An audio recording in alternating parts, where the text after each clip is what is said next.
नमस्कार, भारत दर्शन दर्शक YouTube channel पर आपका स्वागत है। आज मैं आपको बागेश्वर बाबा की कथा का जहाँ आयोजन किया है पुरानी गाँव से वहाँ से लाइव हूँ और आपको करा रहा हूँ। और आप देख सकते हैं यहाँ पर लालबाग के राजा गणपति जी का विशेष पंडाल बनाया गया है, जहाँ गणपति जी को आज स्थापित किया गया है। यहाँ पर लालबाग के राजा गणपति जी का महोत्सव समारोह चल रहा है और जिसका आयोजन 7 सितंबर 2024 से और 16 सितंबर 2024 तक चलेगा। वहीं दूसरी ओर मंच पर बजरंगबली भी विराजमान है। आप देख सकते हैं बजरंगबली की ये जो मूर्ति है यहाँ रखी गई है। सीताराम आप देख सकते हैं मंच के ऊपर में एक तरफ यहाँ पर पंडित धीरेन्द्र शासी के गुरुओं की भी तस्वीरें लगी हैं और नीम करौली बाबा की भी तस्वीर यहाँ पर लगी हुई है। विशाल मंच बना है और साथ साथ पंडाल बहुत बड़ा है और एक तरफ साजिंदे बैठे हैं जो आपको अपने मनोहारी संगीत से मंत्रमुग्ध कर देंगे और पंडित धीरेन्द्र शास्त्री का साथ देंगे उनके कथावाचन में। और ये जो आसन है यहाँ पंडित धीरेन्द्र शास्त्री जी विराजमान होंगे और कथावाचन करेंगे।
बोले बागेश्वर धाम सरकार की, पूज्य भगवान सन्यासी बाबा की, गौ माता की, अन्नपूर्णा माई की, गणपति बप्पा, गणपति बप्पा, गणपति बप्पा, जय जय श्री राम।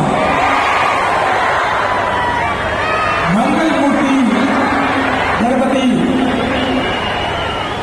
भगवान के महाउत्सव में आप सभी का स्वागत बधाई अभिनंदन।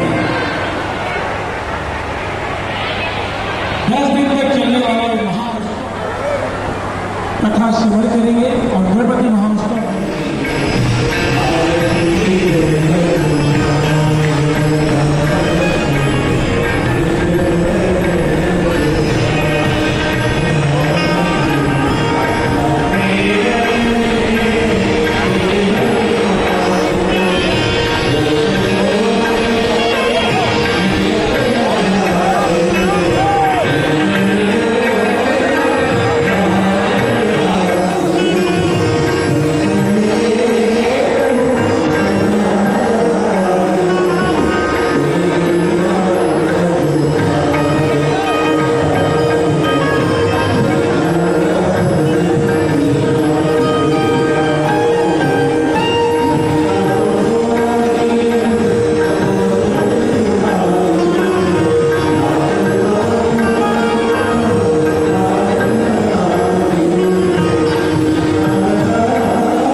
है।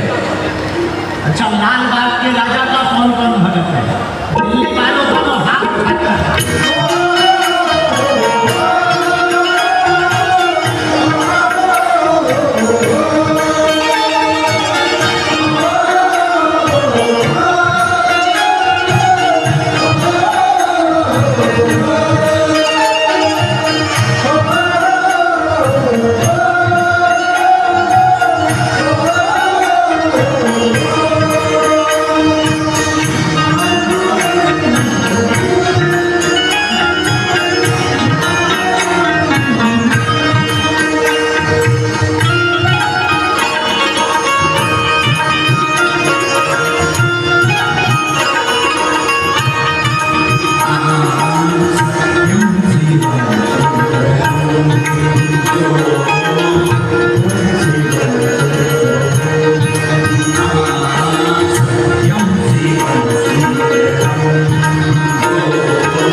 सभी संत जनों की गौ माता की रहने वाले पागलों की रहने वाले पागलों की अपने अपने गोविंद की।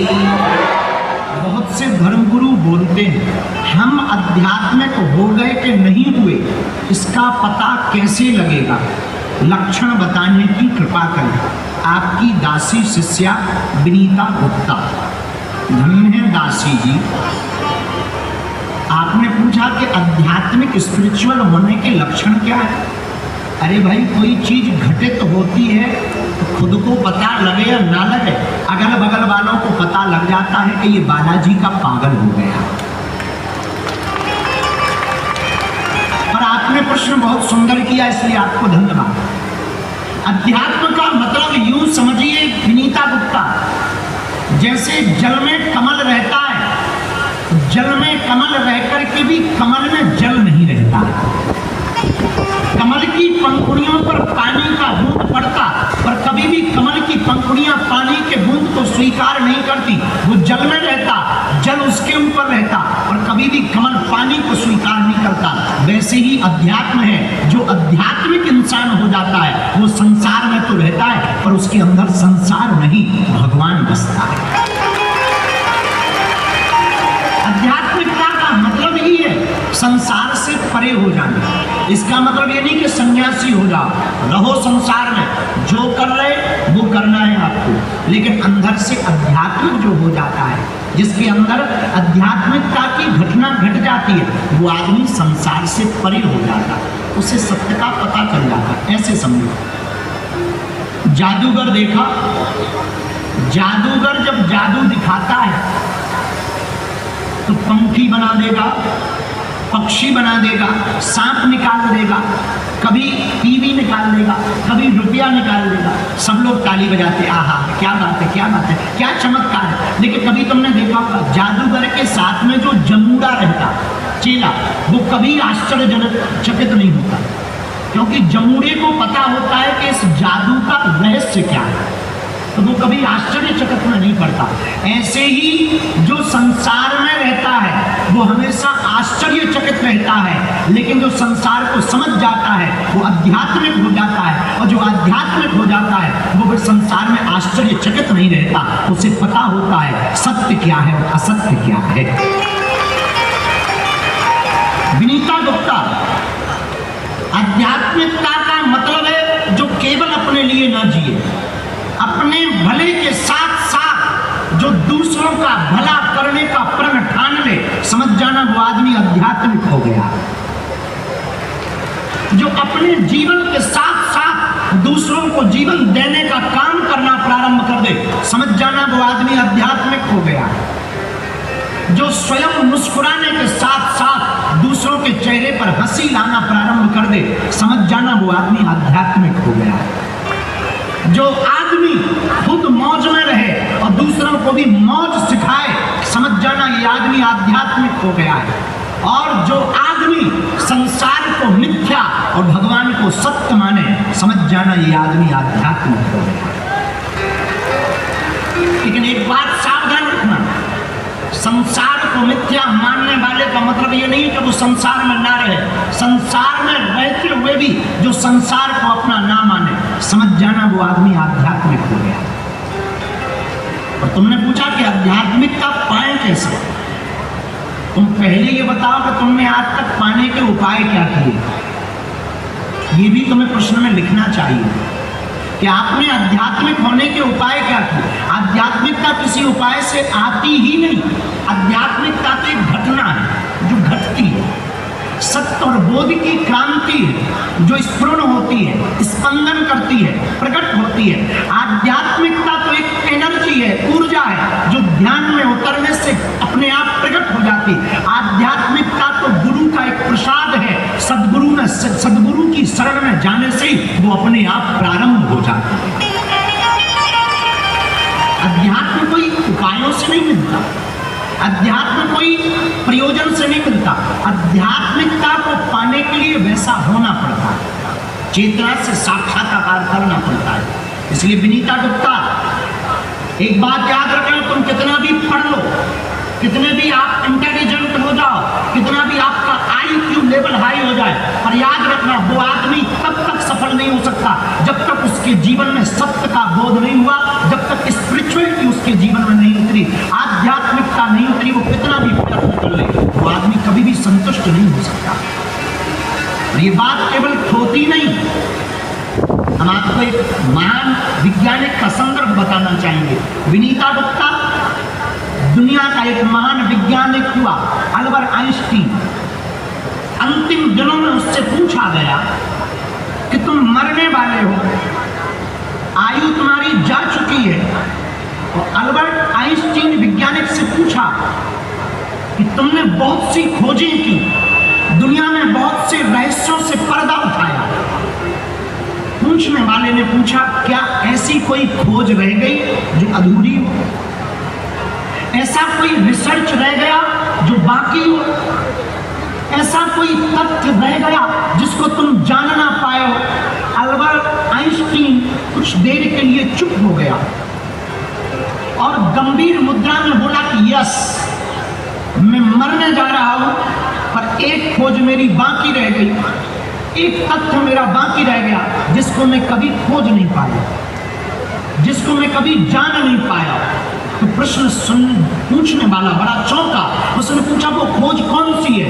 मुस्कुराता हुआ अल्बर्ट आइंस्टीन कहता है, मैं आज तक ये नहीं जान पाया, जिस शक्ति की बल पर मैंने इतनी खोजें की हैं, मैं उस शक्ति के बारे में नहीं खोजता। उसी शक्ति का नाम स्पिरिचुअलिटी, उसी शक्ति का नाम अध्यात्म है, उसी शक्ति का नाम आध्यात्मिकता है। आध्यात्मिकता का मतलब ये परमात्मा को जान लेना, परमात्मा के बनाए हुए जगत को जान लेना, दुख को जान लेना, सुख को जान लेना, और कौन अपना है कौन पराया है इसको जान लेना ही अध्यात्म है।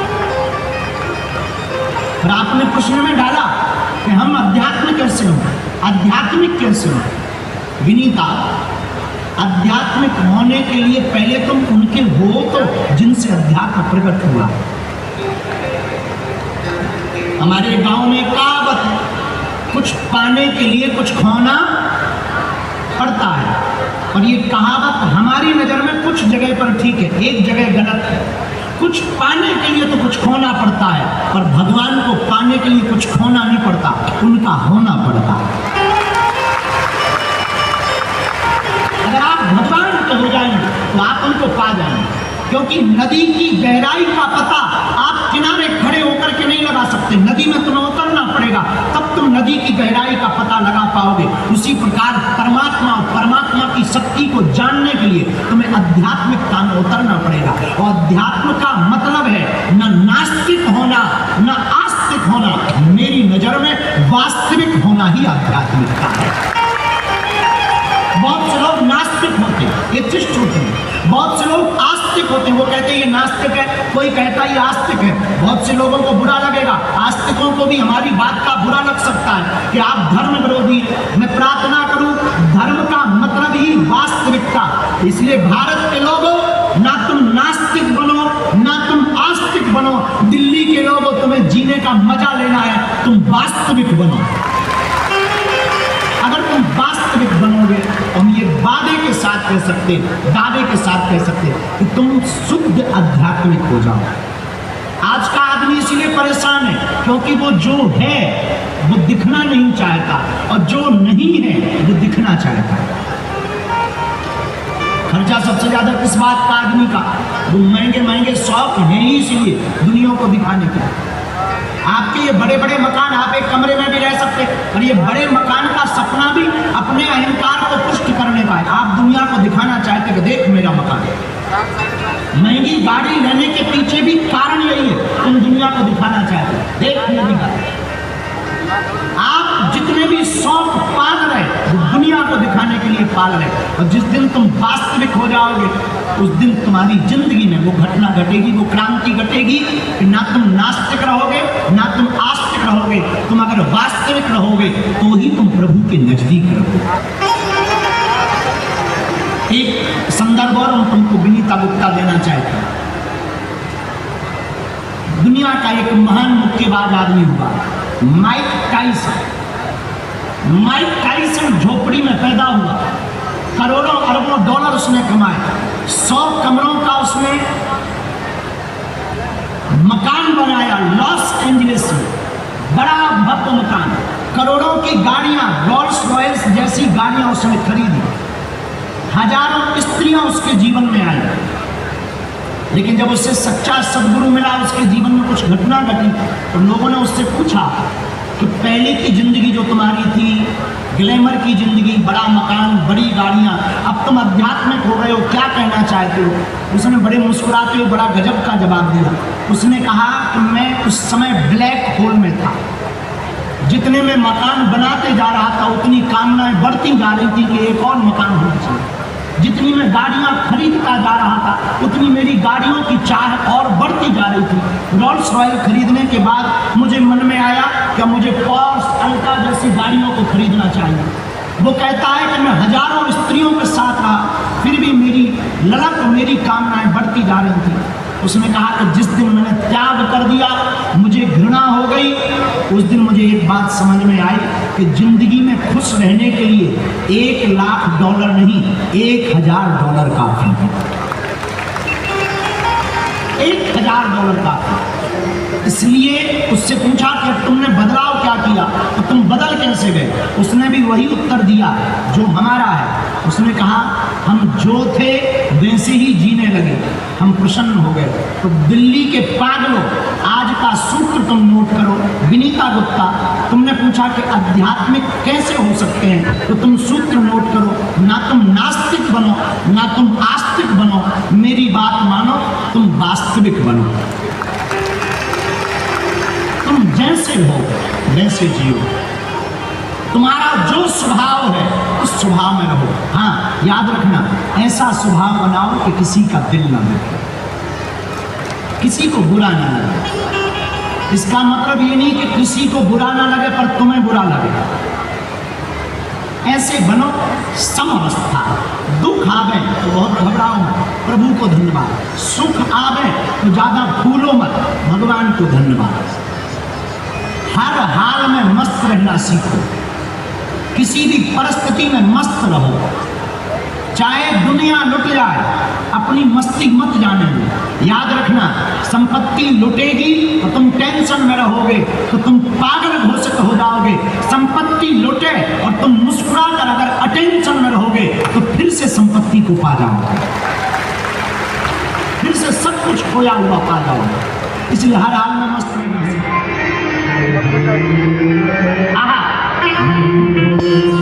साधक कहता, सुनिए, हर हाल में खुश रहना संतों से सीखना।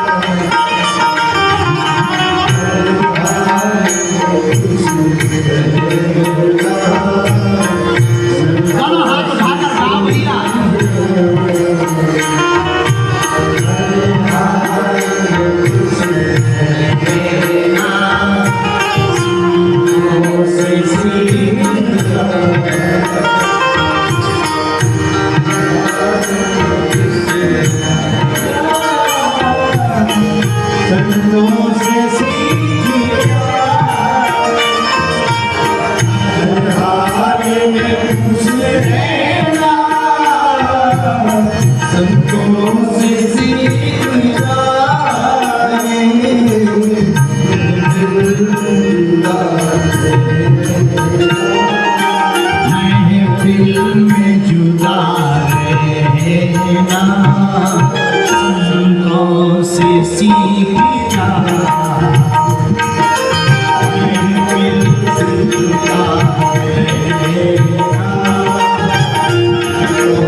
चूहा है। हमका कारण क्या है? बोले कुछ नहीं, तार काट दिए। चूहा का काम क्या है? काटना। और गणेश जी क्या, वो देवता है, उन्होंने चूहे को ही वाहन बनाया, इसलिए चूहे को वाहन बनाया। जो कुतर्क के ऊपर चलकर के सवार होगा और उसके मुंह को बंद करेगा, वही इस दुनिया में प्रथम पूज्य हो पाएगा। कुतर्क एक होता तर्क, एक होता वितर्क, एक होता कुतर्क। तर्क करना बढ़िया है, वितर्क करना थोड़ा खराब है, कुतर्क करना तो महा खराब है। बोलो सीताराम। एक आदमी था दिल्ली का, रहा होगा सुंदर नगर में। हमारा एक चेला था सुंदर नगर में, चंडीलाल। आजकल सुंदर नगर में रहता है दिल्ली में रहने वाले चंडीलाल महाकुतर्की आदमी। हम दीपक लेकर के जा रहे थे, हाथ में दिया, सामने मिल गया। कहाँ जा रहे हो? शंकर जी के मंदिर जा रहे हैं दीपक रखने के लिए। दीपक रखने से क्या होता है? क्या हो जाएगा?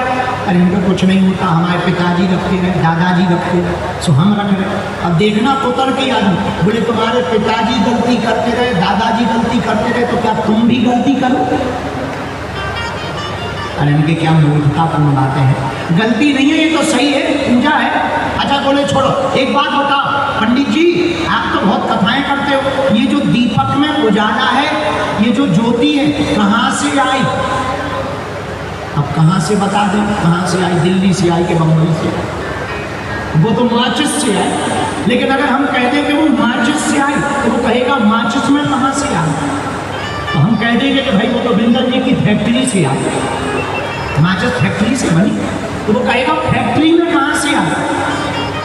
प्रश्न ही खत्म नहीं होंगे, दिमाग खराब कर देगा। उसने पूछा बताओ ज्योति कहाँ से आई? हमने दिया ले।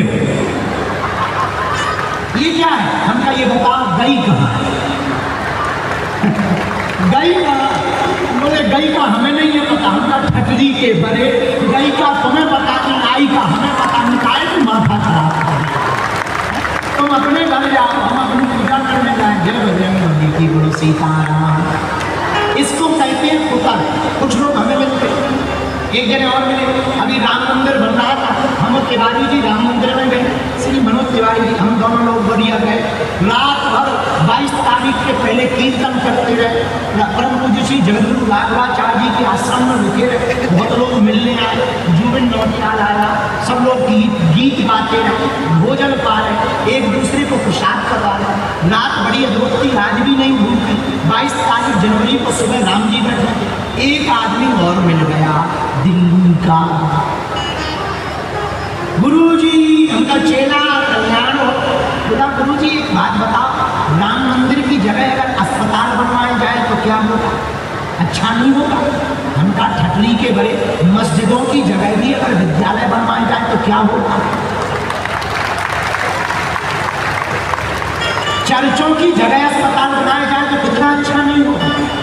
लेकिन नहीं, तुम्हें तो हम ही दिखते हैं और तुम हमारे पास फंसने आए लटकटक।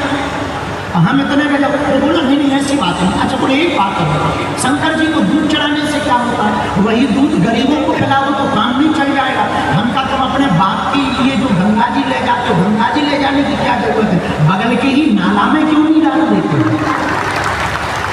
पानी तो सब जगह। अरे बोले ऐसा नहीं हो सकता। हमने कहा जब ऐसा तुम्हारा नहीं हो सकता तो हमारा नहीं हो सकता। ये हमारी श्रद्धा है क्योंकि हमारी आस्था से उसे है, तुम्हारी आस्था नहीं है। या इसका मतलब ये नहीं है कि गरीबों पे दया ना करो, पर गरीबों का काट करके तो शंकर जी पे मत चढ़ा, या शंकर जी का काट कर गरीबों को क्या पिलाना है? तुम जो अपने पब पार्टी में रुपया खर्च कर देते हो वो मत करो। उसी आदमी से हमने कहा सिगरेट पीते और बोले पीते कितने की आती? 50 रुपया। महीने का कितना खर्चा है? 1500। हमका साल भर का कितना पी लेते हो? साल भर गुरु जी यही कोई पी लेते हैं 1-8 लाख रुपया की सिगरेट। हमका अगर सिगरेट पीने की वजह वो 1 लाख रुपया तुम गरीबों में दोगे तो भला नहीं हो। जो तुम पनीर की सब्जी 300 की खाते हो, 100 रुपया की सूखी सब्जी खा करके 200 गरीबों में बांट दोगे, गरीबों का भला नहीं होगा। फिर मुंह बंद हो गया। तो कुतर्की आदमी कुछ भी बोलता है, पर धन्य है चूहा को बनाया है।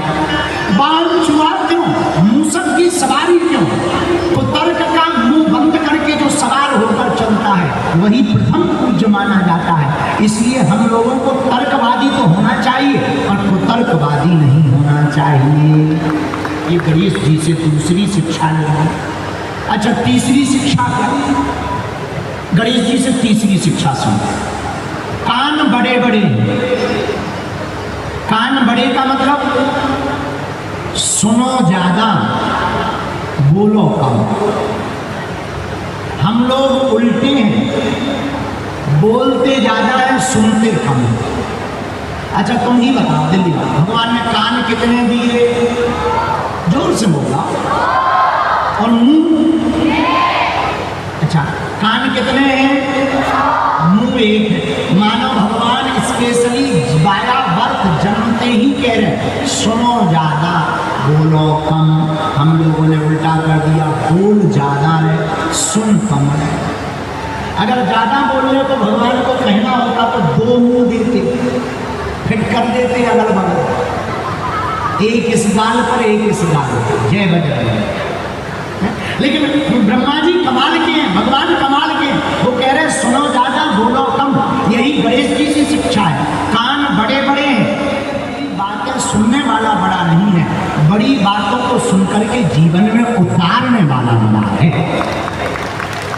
ये गणेश जी से दूसरी शिक्षा। तीसरी शिक्षा लो। चौथी शिक्षा क्या है? आहा, हमने तो आज हम गणेश जी के लिए जब पढ़ रहे थे तो हमें बड़ा आनंद आया। गणेश भगवान की एक और बड़ी शिक्षा प्यारी है। इनको मोदक प्रिय है। मोदक मीठा होता है। मोदक प्रिय क्यों है? मानो गणेश जी कह रहे हो खाओ भी मीठा और बोलो भी मीठा। और ज्यादा मीठा खाना अच्छा नहीं है विज्ञान की दृष्टि से, डॉक्टरों की भाषा से। सही बात है, ज़्यादा मीठा नहीं खाना चाहिए। हमारे हिसाब से आजकल लोगों को शुगर ज़्यादा होने लगी और जबान ज़्यादा कड़वी हो गई। लोगों की जबान कड़वी हो गई, लोग शुगर हो गए। होना उल्टा चाहिए था, जबान मीठी होनी चाहिए था और शुगर बैलेंस रहनी चाहिए थी। और हम लोगों की जबान कड़वी हो गई, बीमारी पूछो आजकल हर दूसरे तीसरे आदमी को क्या है, हम रसगुल्ला नहीं खा सकते, शुगर है। अच्छा शुगर तो है पर उनकी वाणी सुनो तो ऐसे बोल रहे जैसे फटा हुआ लट्ठ हो। वाणी में एकदम क्रांति, जोश भरा है। भैया मीठी ऐसी वाणी बोलिए, मन का आपा और उनको शीतल करे, आप ही शीतल हो। ऐसी वाणी का प्रयोग करें कि दूसरे सुनकर के प्रसन्न हो जाएं। बोलो सीताराम, जोर से बोलो। ये वाणी बड़ी खतरनाक है। यही जीभ सम्मान दिलाती है, यही जीभ जूते दिलाती है। जीभ का ही खेल है। सम्मान भी इसी जीभ से मिलता और जूते भी इसी वाणी से मिलते। वाणी को जो बाण बनाएगा वो जूते खाएगा और वाणी को जो बीड़ा बनाएगा वही सम्मान पाएगा। बोलो सीताराम। वाणी ऐसी बोलिए मन का आपा खोए, औरन को शीतल करे, आपन शीतल होए। ऐसी वाणी बोलो जो दूसरों को। अच्छा हमसे कोई पूछे वशीकरण मंत्र क्या है? वशीकरण एक मंत्र है, तज दे वचन कठोर। एक ही मंत्र है, कठोर वचनों का त्याग करना, सरलता से बोलना। कोई आदमी कुत्ता हो, कुत्ता को कुत्ता कहोगे तो बुरा लगेगा। इतना कह दो आइए कुत्ता जी, तो सामने वाला कम से कम नाराज तो नहीं हो। जी लगाने भर से ही शांत है और कह दो ए कुत्ते, तो कहेगा हाँ। जैसे रावण की एक आदत थी, जब रावण के सामने हनुमान जी गए तो रावण बोला हे बंदर, हनुमान जी तो सीधे साधे से हाथ जोड़े, जी जी जी। और रावण ने यही गलती अंगद जी के सामने की। अंगद जी गए, हे बंदर। अंगद जी बोले, बोलो 10 कंधार। तुम कहो बंदर, हम तुमको श्रीमान जी कहे, स्वामी जी कहे, हैं? तो सम्मान में से थोड़ा सा प्रभाव बदल जाता है, शब्दों का प्रयोग बड़ा बदल देता, एक शब्द नहीं फेर हो जाता। एक शब्द, जैसे एक शब्द है सॉरी। सॉरी को पति पत्नियों में लड़ाई हो जाए, सॉरी बोल दो, लड़ाई खत्म। और डॉक्टर सॉरी बोल दे आदमी, शब्द वही, शब्द वही, और बोलने के तरीके में बड़ा प्रभाव पड़ता है। लड़ाई हो रही हो, सॉरी बोल दो, लड़ाई खत्म। और डॉक्टर सॉरी बोल दे, सॉरी बोले क्या, बोले जलाने की तैयारी करो, वो मेरा काम। बोलो सीताराम। तो शब्द का बड़ा प्रभाव है। धन्य है गणपति भगवान। मोदकम प्रियम, मोदक बड़ा प्रिय है गणेश जी को। मोदक प्रिय क्यों है? क्योंकि मोदक के पीछे रहस्य इतना है, मीठा खाओ तो मीठा बोलो भी। और आजकल लोगों की जुबान बड़ी कर दी है, ऐसी ऐसी भाषा बोलते लोग, हनुमान जी बचाएं, बोलो सीताराम।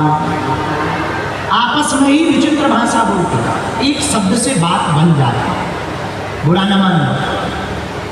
एक हाथ उठाकर तुम 50 लोगों को नहीं हरा सकते, लेकिन दोनों हाथ जोड़कर 5000 लोगों को अपना जरूर बना सकते। एक हाथ उठाकर 50 लोगों को नहीं मार सकते, पर 50,000 लोगों को अपना बना सकते हो, दोनों हाथ जोड़कर। तो ऐसी वाणी बोलिए, मन काया पाप होए, औरन को शीतल करे, आप शीतल हो। भगवान शंकर ने अपने पुत्र का सिर काटा, लेकिन सिर लगाया हाथी का। और हाथी का सिर क्यों लगाया? इसके पीछे रहस्य क्या है? एक ही रहस्य है, हाथी न सम्मान वालों के चक्कर में पड़ता है, न कुत्तों के चक्कर में पड़ता है। हाथी तो चलता जाता है। कभी तुमने गांव में देखा हो, हमने तो देखा, हमारे गांव में हाथी आता है, गांव के बड़े बड़े बूढ़े बूढ़े लोग हाथ जोड़कर खड़े हो जाते हैं, हे गजानन महाराज आपकी जय हो, जय हो, जय हो।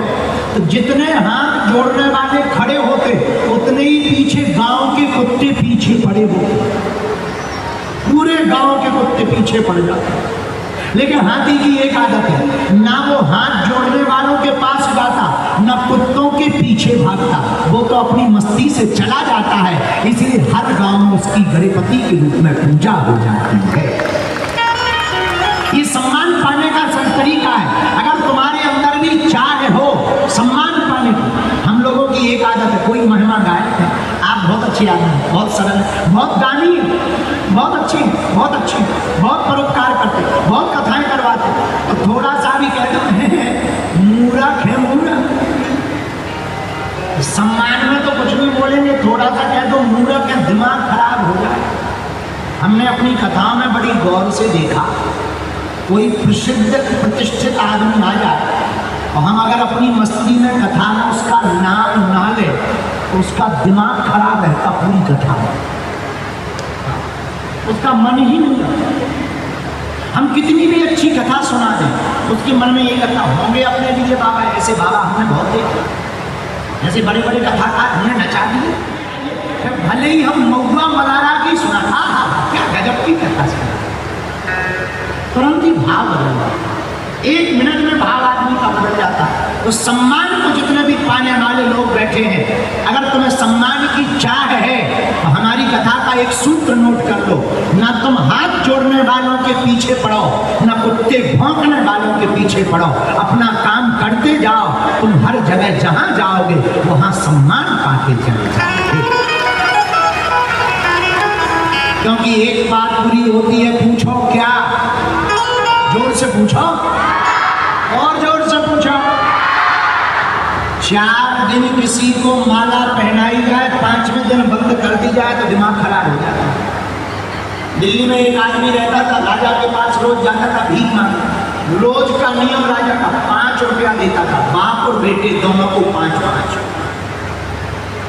एक दिन बाप नहीं आया, राजा ने कहा बाप का बोले वो तो बीमार है। उन्होंने कहा था कि राजा से ले आना। राजा ने बेटा को 10 रुपया दे दिया, बाप का भी दे। कई दिनों तक बीमारी के नाम पर लेता। एक दिन बाप मर गया, फिर भी इसने 10 रुपया लेना बंद नहीं किया राजा से। राजा को पता लगा, बोले फिर तुम्हारे पिताजी हैं कि नहीं? बोले वो तो मर गए। बोले फिर तुम 10 रुपया क्यों लेते हो? पिताजी का 5 रुपया लेना बंद क्यों नहीं किया? बोले राजा तुम भी बड़े मूर्ख हो, बाप की संपत्ति पे बेटा का ही तो अधिकार होता है। हम नहीं लेंगे तो कौन लेगा? हम नहीं लेंगे तो कौन लेगा? तो आदत बड़ी बुरी होती है। आदत को डाल लोगे तो अगर आदत की पूर्ति नहीं होगी तो दुख होगा। इसलिए एक उपाय है, सम्मान मिले तो इतराओ मत, मुस्कुराओ मत। सम्मान मिले तो ज्यादा मुस्कुराओ मत, अपमान मिले तो इतराओ मत। दोनों में प्रभु को धन्यवाद देना प्रारंभ कर दोगे, जहां भी जाओगे वहां सम्मान पाओगे।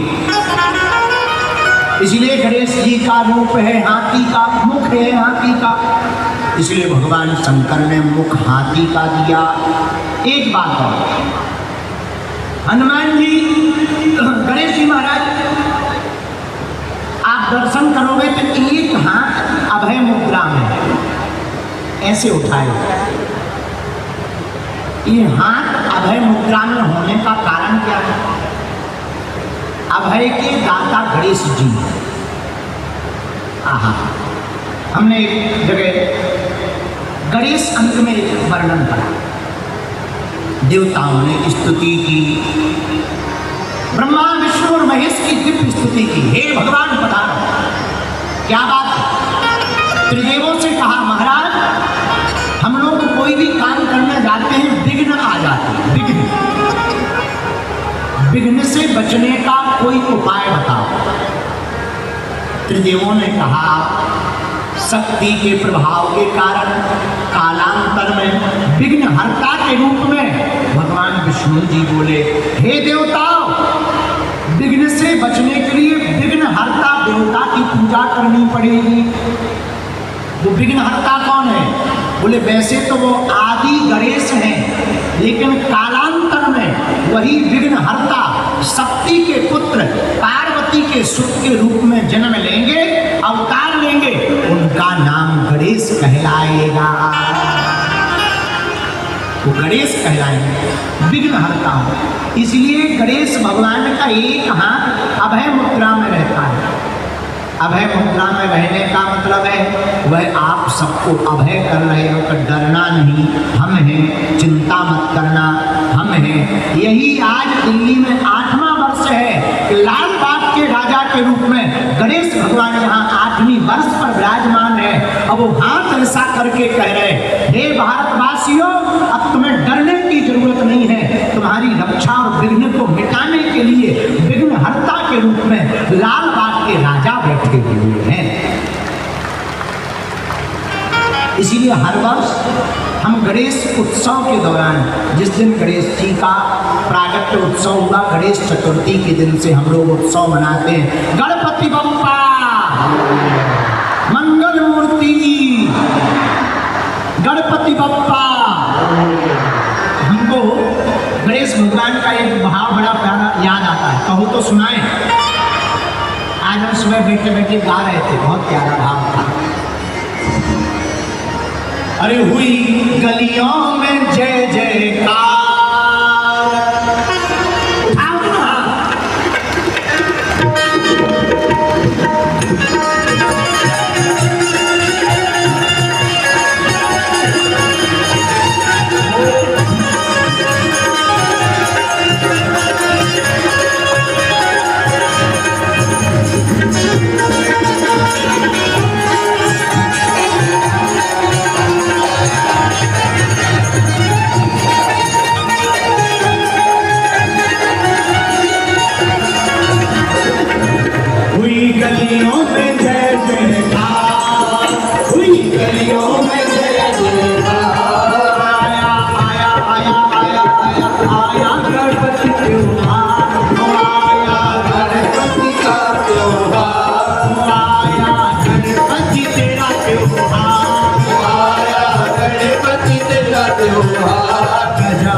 दोनों हाथ उठाकर पीछे वाले भी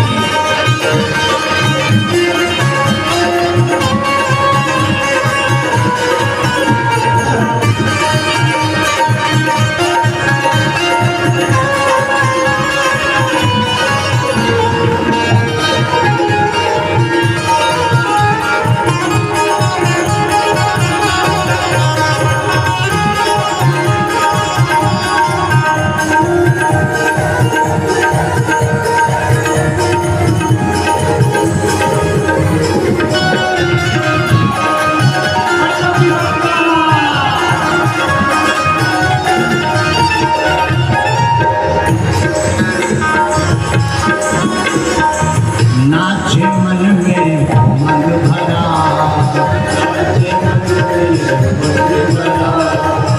कौन कौन गणेश जी के आने पर बड़ा प्रसन्नचित्त रहता है? कौन कौन हर साल गणराजा जी के आने का इंतजार करता है? जरा हाथ उठाओ ना पीछे वालों, तुम लोग रावण दहन का इंतजार करते हो, ऐसे हाथ उठाओ दिल्ली वालों।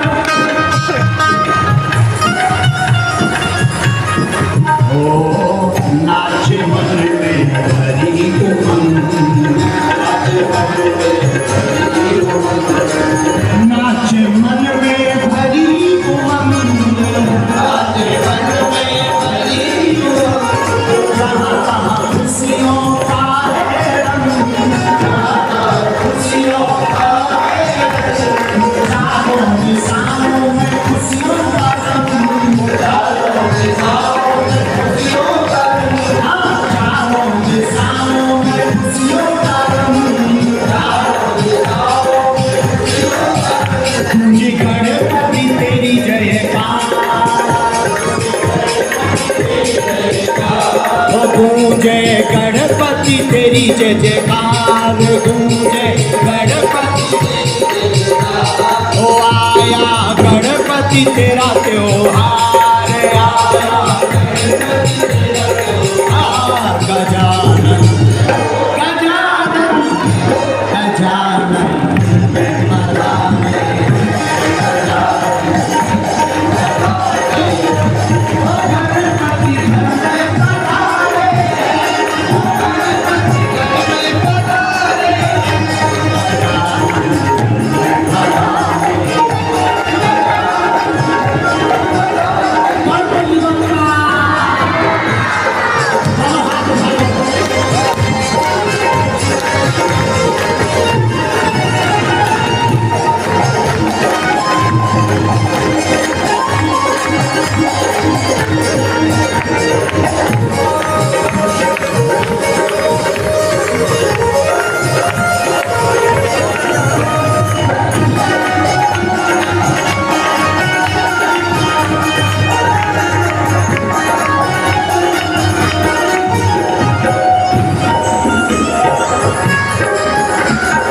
ऊंचा ऊंचा आसन सजाए, ऊंचा ऊंचा आसन सजाए, तुम्हें घर बार बिठाए, तुम्हें गली गली बार बिठाए, तेरे चरणों में, तेरे चरणों में, तेरे चरणों में झुके संसार, तेरे चरणों में झुके संसार। हो गए तेरी ही जय जयकार, हो गए तेरी ही जय जयकार। आया गणपति का त्योहार, आया गणपति का त्योहार। गजानन गजानन मैं बधाते,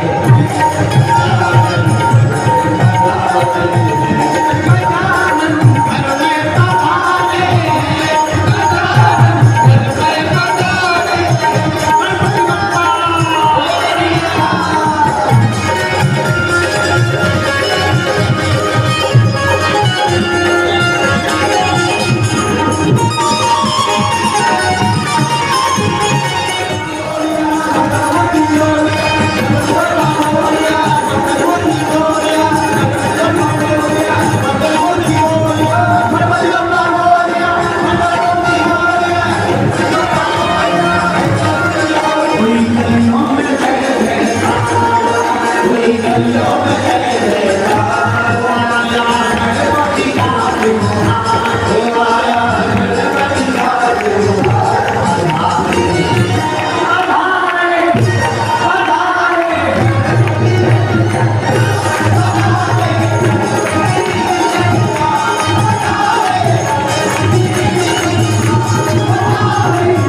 जग की तुम्ही करता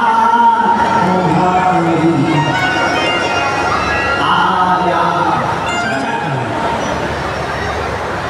गणेश जी के स्वरूप की महिमा तो जान ली कि कितनी महिमा है, हर रूप की महिमा है। एक प्रश्न के साथ गणेश महिमा प्रारंभ करता।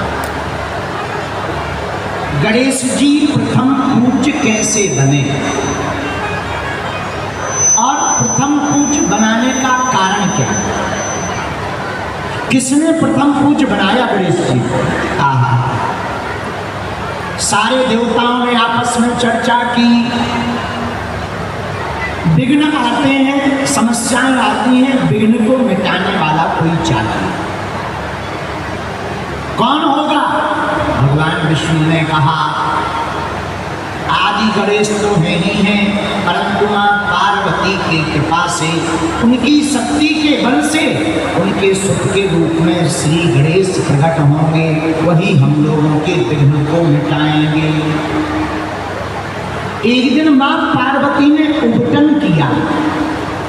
उबटन करके कुछ स्त्रियों ने उबटन को हटाया तो उबटन नीचे गिरा। मां पार्वती ने पूरे उबटन के सामग्री को लेकर एक पुतली बनाई और पुतली बनाकर पुतली के ऊपर मोह आ गया, पुत्रवत भाव आ गया।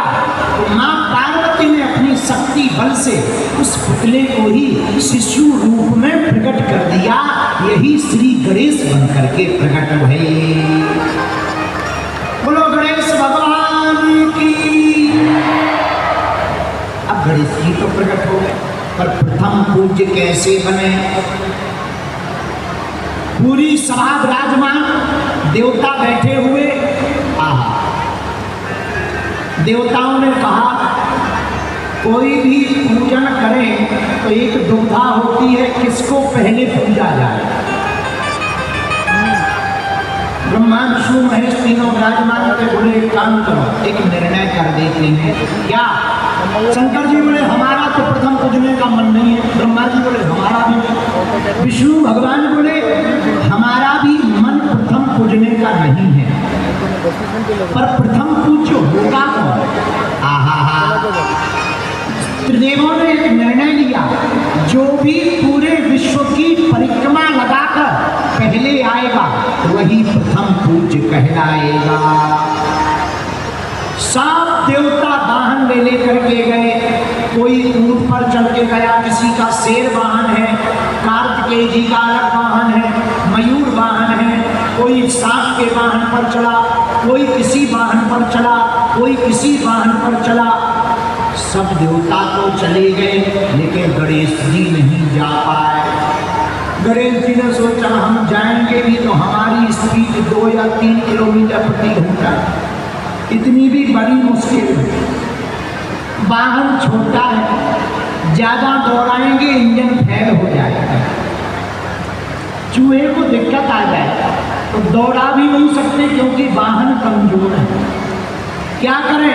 गणेश जी बोले जब इंजन कमजोर हो, वाहन कमजोर हो, तो दौड़ में शामिल नहीं होना चाहिए। फिर बैठे रहने से भी कोई फायदा नहीं। मन में सोचा माता पिता ही पुत्र के लिए पूरी दुनिया होती है, क्यों ना माता पिता की ही परिक्रमा कर दी जाए। गणेश भगवान ने अपने वाहन चूहा से कहा क्यों तैयार हो? चूहा बोले तैयार ही है, चलो जहाँ चलता हो। गणेश जी बोले अब तुम पर ज्यादा दाव भी नहीं लगा सकते, एक काम करो, जहाँ पूजनीय माता जी और पिताजी बैठे हो वहीं परिक्रमा करवा दो। क्यों? बोले इतना ही तुम्हारे लिए काफी है। चूहा बोला नहीं नहीं डरो मत, हम पूरे विश्व में चल रहे, हम भी दौड़ लगाएंगे। गणेश जी बोले रहने दो, ज्यादा हवा में उड़ना अच्छा नहीं, बीच में ही फेल हो जाएंगे, चारों पहिया तुम्हारे, यही रहो, माता पिता की परिक्रमा करो। गणेश भगवान की आज्ञा पाकर के वाहन मूषक ने, जहाँ भगवान शंकर माँ पार्वती जी जिस शिला पर बैठे थे उसी की परिक्रमा लगा करके खड़े हो गए। गणेश जी ने प्रणाम किया, सब देवता एक एक करके लौटने लगे। तब तक गणेश जी का तिलक हो गया। ब्रह्मा जी, विष्णु जी विराजमान थे, शंकर जी और देवता भी विराजमान थे, बृहस्पति आदि इंद्र भी विराजमान थे। महाराज गणेश जी से पूछा, इतनी जल्दी लौट आए? बोले हाँ। देवता बोले, इतनी जल्दी कैसे? गणेश जी बोले, महाराज हम विश्व भ्रमण के लिए नहीं गए, न विश्व की परिक्रमा की। बोले फिर? बोले हमारी नजर में तो माता पिता के चरणों में ही संसार है, इनकी ही परिक्रमा करके हम वापस आ गए।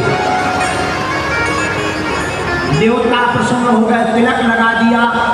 आज से तुम्हारी ही प्रथम पूजा की जाएगी। बोलो गणपति बप्पा मंगल मूर्ति। देवता नाराज हुए, ये क्या हुआ? शंकर जी बोले, जो होना था सो हो गया। और कितना अद्भुत संकेत इस कथा में छिपा है। जो माँ बाप और गुरु का सम्मान करेगा वही समाज में पहले नंबर पर पूछा जाएगा। बात भी सही है। जो माँ बाप और गुरु का ना हो वो दूसरों का क्या खाप हो सकता है? एक आदमी हमारे पास आया, बोले आप विचित्र बात बोल रहे। हम का विचित्र नहीं, सही है।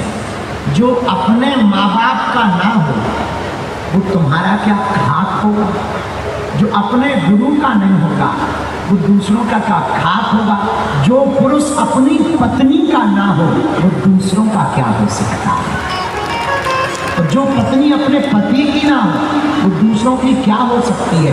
इसीलिए एक सिद्धांतिक बात, सुनने में जरूर कड़वी लगेगी, पर सिद्धांतिक बात है कि हम जिसके हैं अगर वही रहेंगे तो ही वास्तविक जीना है। यही गणेश जी ने सिद्ध किया। माता पिता और गुरु की परिक्रमा करके बैठ गए गणेश जी महाराज। माता पिता को प्रथम पूज्य माना तो गणेश जी को देवताओं ने प्रथम पूज्य बना दिया। बोलो गणपति बप्पा मंगल मूर्ति। गणपति बप्पा। एक कथा ऐसी मिली कि गणेश जी ने राम नाम की परिक्रमा दी, और दोनों कथाएं सत्य हैं। माता पिता की परिक्रमा और राम नाम की परिक्रमा। भगवान शंकर के हृदय में तो राम ही बैठे। रामस्य हृदयम शिव, शिवस्य हृदयम राम। राम जी के हृदय में शंकर जी का वास है, शंकर जी के हृदय में राम जी का वास है।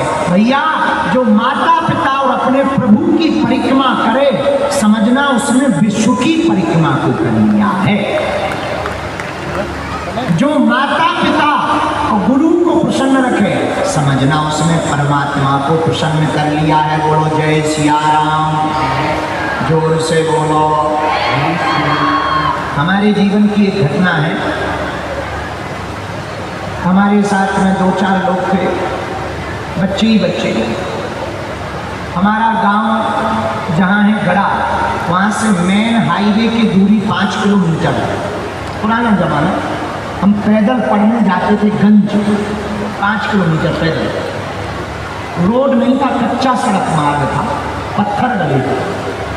तो एक ढलान पड़ती है, उसका नाम है पनियाऊ की पुलिया। पानी वाली वहाँ पर, तो पानी पीने के लिए वहाँ पर पहाड़ के किनारे पर बहुत ऊंची घाटी है। एक बार हमें रात हो गई, रात को चले आ रहे थे, 5-6 लोग पीछे लग गए।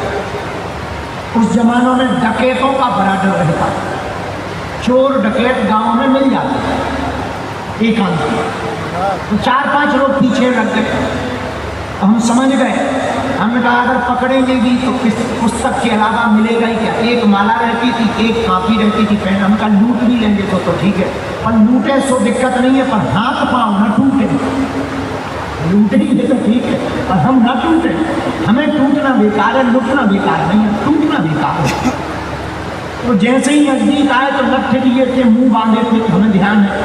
थोड़ी शाम हो गई थी, रात हो गई थी। पीछे से चले आए, हमने कहा भैया कौन है? वो कुछ नहीं बोले, बोले रुक जा। और जैसे ही वो चिल्लाए कि रुक जा, हम समझ गए गुरुजी अगर इनके दाव में पड़ गए तो टूट जाएंगे, पर्चा ये बाद में पूछेंगे, पहले तोड़ेंगे फिर लूटेंगे। हमने दूर से ही चिल्ला के कहा भैया नजदीक मत आना, हम फलाने गांव के गड़ा गांव के पंडित जी, हमारे दादाजी पंडित श्री सेतुलाल गर्ग, उनके हम नाती हैं। तो वो सब लोग रुक गए, अरे वाह वाह वाह, पंडित जी के नाती हो? हमने कहा हाँ हम उन्हीं के नाती हैं।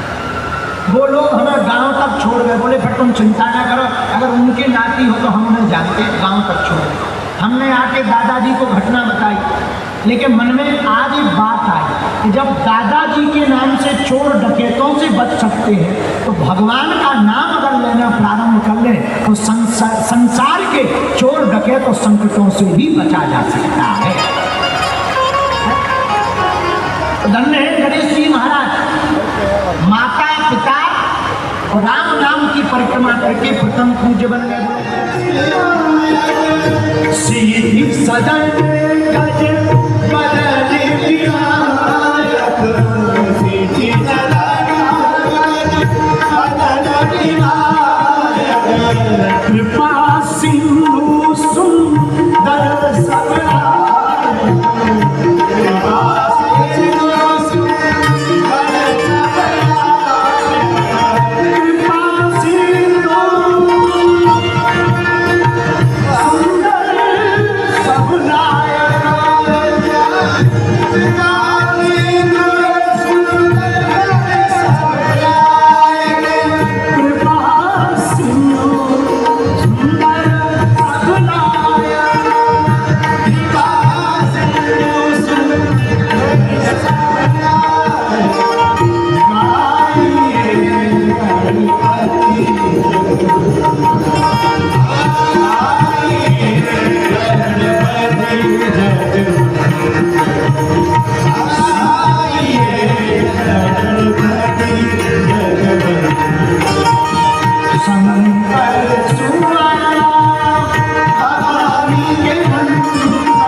विघ्नहर्ता है, मंगल करता है, रिद्धि सिद्धि प्रदाता है, प्रथम पूज्य है। गणपति भगवान की महिमा का क्या कहना। एक बात और सुनो, गणेश भगवान की लंबी सूंड के कारण विनायक कहा जाता है। पर कभी तुमने विचार किया कि इतने विचित्र रूप वाले भगवान प्रथम पूज्य क्यों हैं? इनकी एक आदत है, इनके स्वरूप में सब कुछ समाहित है। मुख अलग, पेट अलग। कभी पेट को गौर से देखना, एकदम तुंग है, खूब बड़ा है, भारी पेट के हैं। अच्छा, भारी पेट का मतलब ये नहीं है कि तुम लोग भी भारी पेट बना के चलो। भारी पेट का मतलब है उदार चरित्र। इतने उदार भाव के हैं, उदारता इनके अंदर कूट कूट करके भरी है, इसलिए तो इनको गज बदन कहा, और गज बदन के साथ विनायक कहा। सबके ऊपर विनयता के साथ में विघ्न को मिटा करके दया करने वाले कोई देवता है तो वो प्रथम पूज्य गणपति भगवान है।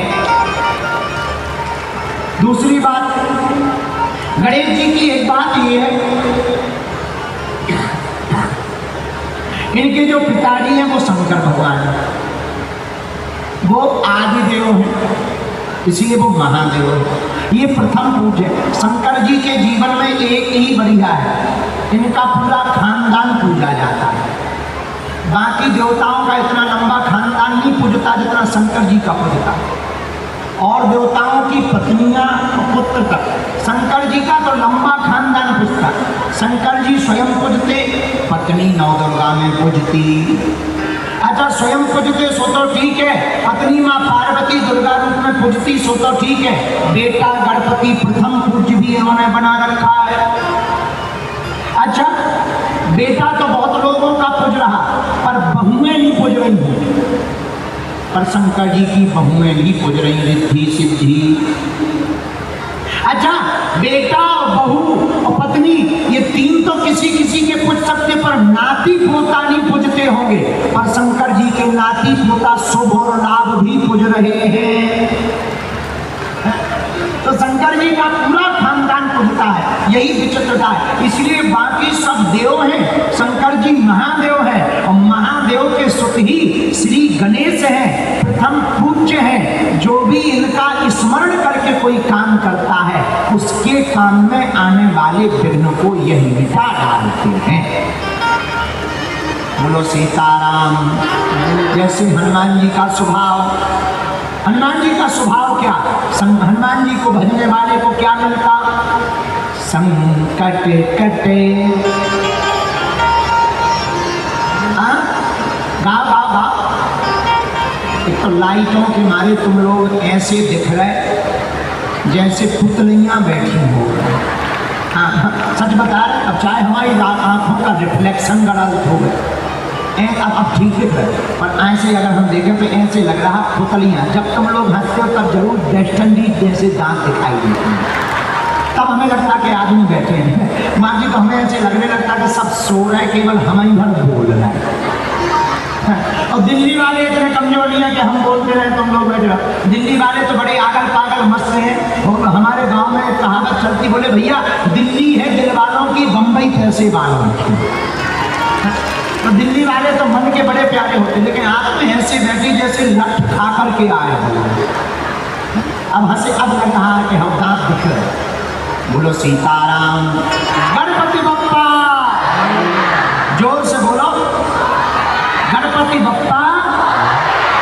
तो गणेश जी प्रथम को, हनुमान जी महाराज का क्या स्वभाव, संकट कटे मिटे सब पीड़ा।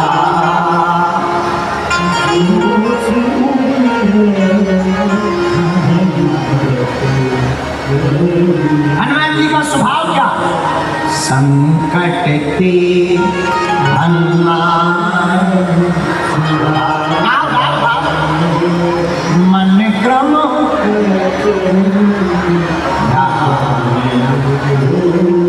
हनुमान जी महाराज संकटों से छुड़ाते हैं और गणेश जी महाराज विघ्न से बचाते हैं। विघ्नों से बचना। अच्छा विघ्न क्या है बताओ, विघ्न क्या है? हम लोग कहते हैं गुरु जी हमारे काम में विघ्न उत्पन्न ना हो। अवरोध को, ब्रेक को, रुकावट को ही विघ्न कहते हैं। अवरोध, ब्रेक, रुकना, इसको कहते हैं विघ्न। कोई काम चल रहा हो, जैसे हम कथा कर रहे, अब वही जो वहां पर बैठे भूत नहीं था, कहाँ गया ए भूत?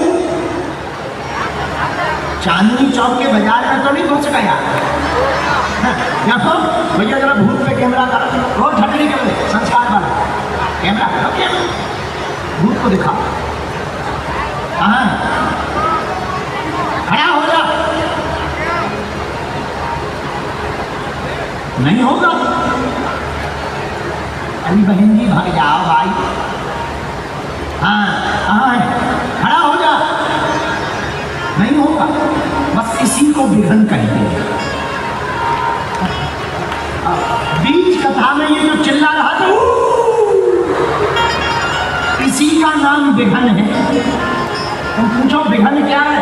कथा चल रही, हम तो बढ़िया गणेश जी की महिमा सुना रहे, गीत गा रहे, गाइए गणपति जगबंधन, बताओ भूत इसी का नाम विघ्न है। इन विघ्नों से बचने का एक ही उपाय है कि गणेश चतुर्थी को आकर के गणेश जी के गले में दूबा की माला मोदक डालकर गणपति बप्पा, गणेश जी के गले में दूबा की माला मोदक का प्रसाद लगाकर जो भी 10 दिनों तक, 1 दिनों तक, 1.5 दिनों तक गणपति की सेवा करेगा, गणपति भगवान की पूजा करेगा और गणेश जी के चरित्र को जीवन में उतारेगा, तो जैसे हनुमान जी का नाम लेने से भूत भग जाते हैं, जैसे गैस पास हो जाने के बाद पेट हल्का हो जाता है, वैसे ही तुम्हारे विघ्न भी हट जाएंगे और जिंदगी हल्की हो जाएगी। बोलो सीताराम। गणपति बप्पा। तो हनुमान जी का काम क्या? संकट ते हनुमान छुड़ावे, मन क्रम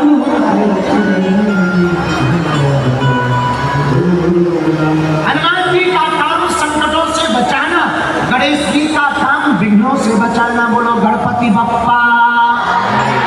अच्छा, एक ये काम, गणेश जी का कोई दूसरा काम है? हाँ, रिद्धि सिद्धि को देने वाले गणेश जी, बुद्धि को देने वाले गणेश जी। बहुत से लोग हमने ऐसे देखे भारत में, विदेशों में, बल तो है बुद्धि नहीं है, पैसा है पर बुद्धि नहीं है। कुछ लोगों के पास बुद्धि है तो पैसा नहीं है। हाँ, कुछ लोग कहते गुरु जी पहले के जमाने में लोग मिलते थे शहरों में, गांव में क्या अंतर है? एक अंतर है, गांव के लोगों के पास काम नहीं है, शहर के लोग फ्री नहीं है। यहाँ किसी से आ जाओ भैया कथा सुनो, कथा गुरु जी हमें बहुत काम है। और अगर कथा सुनाने गांव में जाओ और सुना भैया क्या बताएं गुरु जी सब ठीक है, कोई काम नहीं है, तो बड़ा विरोधाभास है। लेकिन गणेश जी क्या करते? गणेश जी की जो पूजा करता है उसको बुद्धि मिलती है। और किसी के पास पैसा हो, शक्ति हो, बल हो, बुद्धि ना हो, समझ जाओ ड्राइवर ना हो तो गाड़ी किसी काम की नहीं। बोलो जय बजरंग बली। मकान हो पर मकान